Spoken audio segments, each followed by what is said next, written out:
I think it's time that you and I have a little chat. And after that one chat, a partnership was made. So the idea for SnappShot was to start getting a little bit more involved on social media again. A little bit more with the YouTube channel. I've been in the consulting business for quite a while, but I've never really known much about pro wrestling. I've done, all sorts of different sports. And so all last year we were discussing with numerous other outlets what to do. The network and I said, you guys, I found it again. I found it again, just as I did once with my grandpa on the lakeside beaches. People still remember Wrestling Reflections, which was a web series that I first did. Look at that Darin Corbin stuff on his YouTube show? The Wrestling Reflections? Yeah, no, not that one, the new one. he's The a- SnappShot. Oh, I didn't know he had a new show. Yeah, dude, I've like seen 1 or 2 episodes. Is that any good? But it ended up getting shut down.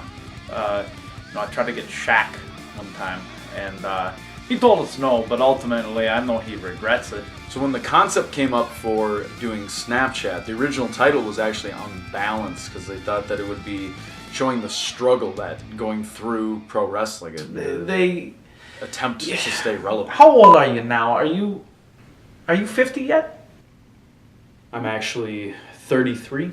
Ah, sweet Martha, you're only 33. That's even worse. That means you're stuck in the middle. You're not a young stud anymore, but yet, yeah, you're not like Terry Funk levels of like moonsaulting off balconies, crazy yet. At first I didn't really want to work with the guy. They told me the idea. When they were pitching the idea for Snapchat, I thought it was kind of interesting. They were like, just, like we're going to film you the way you talk. And so we just said maybe this would be the best way. And they thought that the two of us would interact really well. And he doesn't pull any punches, really. He's very straightforward. I was actually surprised how much he knew about So my I did some research. I went on the old the interweb and I looked some stuff up, and then I thought what I could do for him is I could put him out there a little That's bit. how we got ourselves a show in show business, people. When we started filming, I was very stern. I said I was gonna be like a good dad. Like how I am for like half of my kids. So I told him I would give it a shot. That's why you have so many, because really, like, some of them are going to be duds, right? I don't know where his other clients come from. As far as I know, I was the first pro wrestler that he had, at least. And I didn't know what to think on the first episode. I had no idea how it was going to go or how well received it was going to be. And they said, damn it, you did it again. I knew you did it again. I knew it. That's how we got ourselves a show in show business. After that first episode, I was like, you know what? I think we got something special here. I think we got something really good, something special. You got to reel them in. You got to get this younger generation. They like fast, they like quick. You got to go viral. That's what you got to do. I wasn't really sure where they were going with it.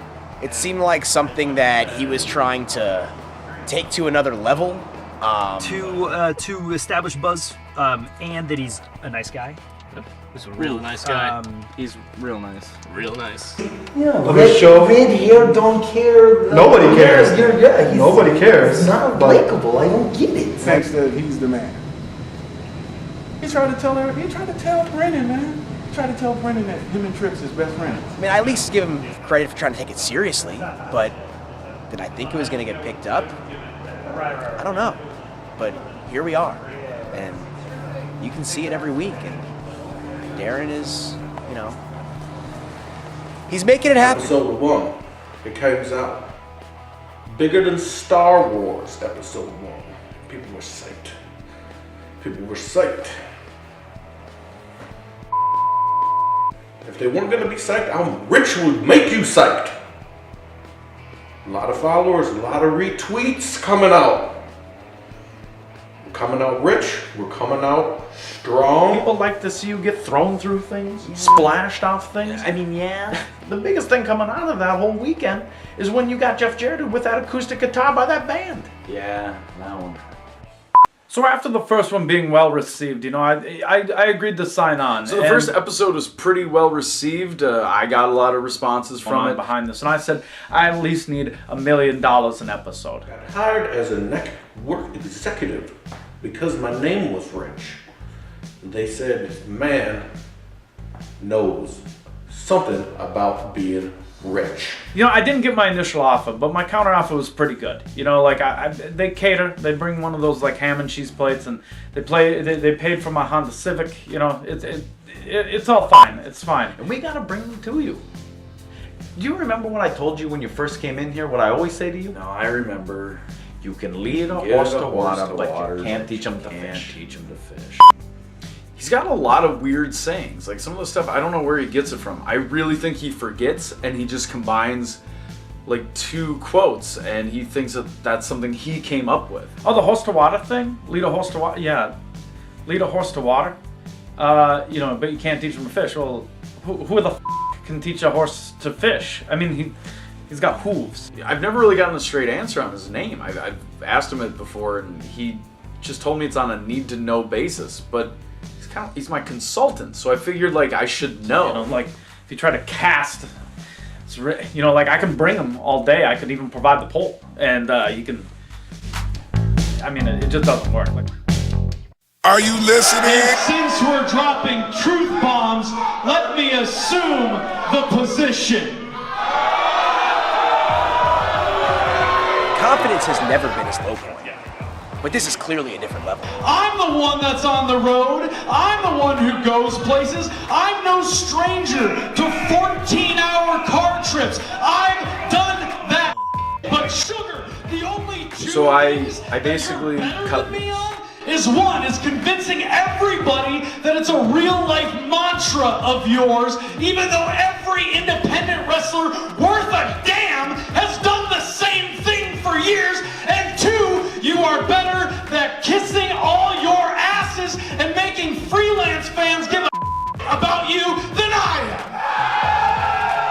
am. The promo where he called people out, though? I mean, I get it, I respect it, but I mean, what was he thinking? You know what? I can't let this go. You should get out of here, man, because you're really annoying the crap out of me. And these people hate you more than they hate me, and that's a hard bargain because I intentionally try and piss them off, and you're just annoying by default because you're like that kid that sits in the front of the class and just tries to do funny things at a sophomoric level, but the teacher is even sick of you because he's like, man, I just wish you could get out of here because, oh my God, you're the dude that wants the teacher. I wouldn't even touch you with my measuring stick. So get the hell out and go be a drain on society. Don't you have gas to pump? Or are you the guy trying to get $15 minimum wage because you sit your off into the fryer?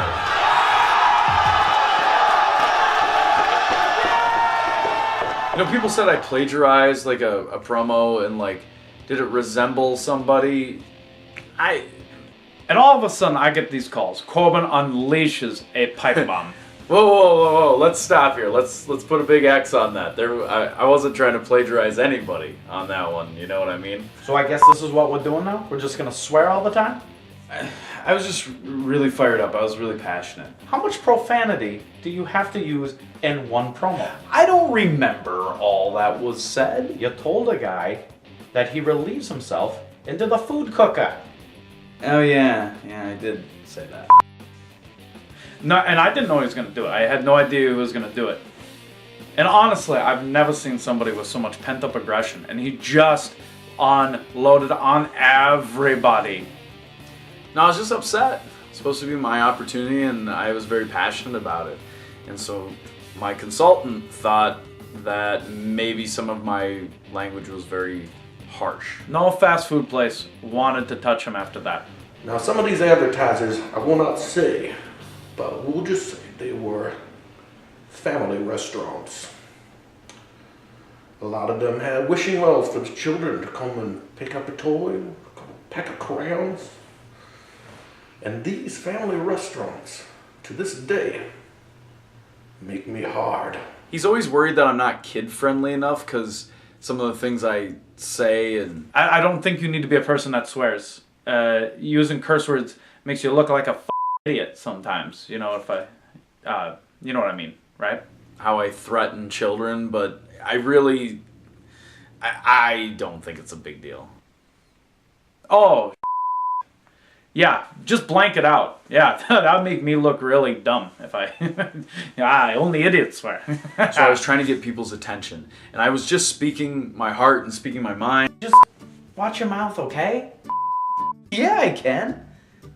Oh, we're doomed. On something real bad, because you can light people on never fire. done that. You can hook car batteries up to dudes' even know where to testicles, get a and you car can battery. throw guys in a garbage truck and turn it on, and yet you're the one who's getting escorted out of the building? Yeah, but that was pretty cool. You know, I thought he would trust me when I said he wasn't likable, so I actually had to get some numbers. And I had to cash in a few favors, but I got them. And they were actually lower than I expected. He's ruined about every significant moment in my wrestling career. He's kicked me in the nuts countless times. He's beat me on almost every occasion. He's yelled multiple mean comments at my family. Do I have to keep going? Like, for sure. No. Darin I mean, Corbin- I don't want to harp on this. I really don't, but I feel like weight is an issue. I mean, yeah. He have a good match. Have you seen a Darin Corbin match? Yeah, man. He might as well just came to the ring with donuts. Yeah, that's how big he is, bro. Well, I've never met the guy, but from what everybody tells me, huge piece of shit. So hope I don't ever Also meet by episode 4, the lighting guy quit. Yeah, Corbin threatened him, and he was done too. I mean, like, really, there's been a lot of stuff that he's made it hard for me as far as, you know, trying to be the head of this. It's not, you know, like, I've tried to build this up from the ground up, and we got people quitting left and right. You know, like, sometimes even I want to quit, but, you know, I'm stubborn. I stick. Listen, I never said it was going to be easy being my consultant, so I completely understand. It's a I don't want us to have a reputation that you are difficult to work with, because that doesn't do us any favors. So this weekend, I'm just asking, let's do one good thing. Let's get that approval rating up, okay? I can be good. Halo. If there's one thing I've learned from politics, it's that I don't need to listen to approval ratings to think I'm doing a good job, okay? Yeah, he's over here politicking, kissing ass, lick. Yeah. I mean, you can get away with a lot of stuff in wrestling nowadays. So to have a approval rating that low is actually pretty shocking. I mean, wow, what a guy, huh? What a big, sawed-off, you know, portly guy. Why are you even here right now? What do you mean, why am I here? You called me here. When the Super Bowl came to Minnesota, that was huge. They played at a little thing that was my idea called the Super Bowl. You live in Minnesota. The Super Bowl's here. You should be at the stadium. Downtown's already bad enough. This is a good way for you to go viral. In there and ginger snap that stupid Backstreet Boy Justin Timberlake. First of all, Timberlake was in I don't, you know, and I can't keep all those boy bands straight. I mean, like, I get it. He was famous, but I can't get them all straight. So we tried to think of a bunch of other ways to go viral. None of them were good. You ginger snap Timberlake. I get Janet to collaborate with you. She writes your next theme song. Boom. Match made and happened. I had the great idea to tell him, go ginger snap this guy out of the blue. I didn't tell Justin Timberlake that this was going to happen. It was a horrible idea. He actually had a blueprint how to do it. He thought he had a way to get me into the building, how to get past security, how to get on stage. I was supposed to impersonate one of the backup dancers, and then suddenly during one of the songs, I was supposed to just attack Justin Timberlake. And like, he wrote it out as if it was going to be a foolproof plan. I mean, there's a lot of bad ideas too that get a lot of views, so really, in all honesty, it couldn't have been the worst thing in the world. Plus, it was only one sheet of paper long, and he wrote that on the back of a lost dog flyer that he pulled off a telephone pole. And now, I don't know what happened. He didn't get ginger snap. The show went off without a hitch. No ginger snap. The original idea, like, it worked out really well. Like, I've been looking to get into show business because I did a little acting in high school, and I thought that this would be a good opportunity. And I really appreciate when he came to me. I thought it was really, I thought this was my big break. We're breaking you off something, mister. Oh, yeah. And, like, I knew it was going to be an uphill battle. I mean, I knew that I would start off as kind of the assistant, but not, like, really the star. But I knew I could take it over. I knew, when Rich pitched it to me, he was like, we can do this. We can make this work. And I was like, yeah. Someday I want my own own spin-off. That's kind of how I want to go with it. We're just gonna spin it, and we're gonna flip it, and we're gonna see you guys on the rich side of town, because Rich knows a thing or two about making money and getting